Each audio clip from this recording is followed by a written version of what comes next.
Hey, what's up? I'm over here doing a water pump replacement on a 2012 Ford F150. First step is to remove the air intake housing. Take a flathead on both sides and loosen the hose clamps. You're going to want to remove this first off this nipple, and there's another hose that goes on this nipple back here.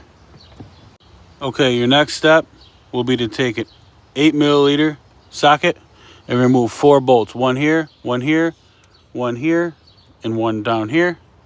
And they come from here, here, and here. And once you get those out, this should slide right back off of here and down there. But be careful because it will squirt out on you, especially if it's hot, so maybe you should let it cool down. And then you could zip tie this back to get it out of your way so you can work on the water pump. The next thing I did was cover up this belt area down here with some plastic.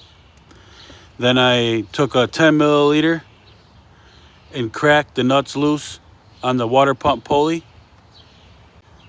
You want to crack the nuts on the water pump pulley first, because if you loosen that belt up before then, the pulley's just going to spin. It's going to make it difficult to take off these nuts off this pulley.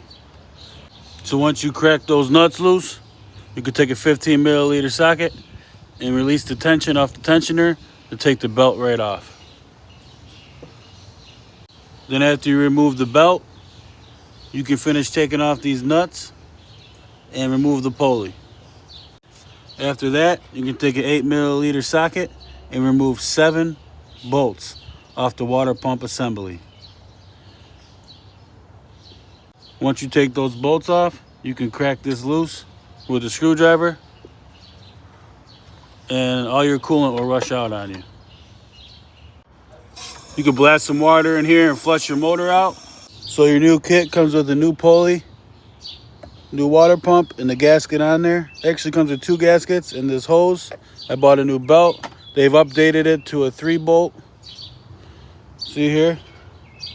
And this was getting pretty pitted from that right there, maybe because the bearing was so loose. So before you install it, make sure you scrape this with a razor and get as clean as you can.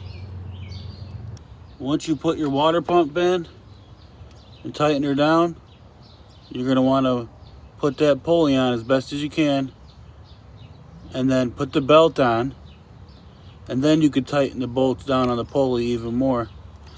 Then you can reinstall your thermostat housing. Once you finish up, add the coolant and watch to see if it overheats or leaks.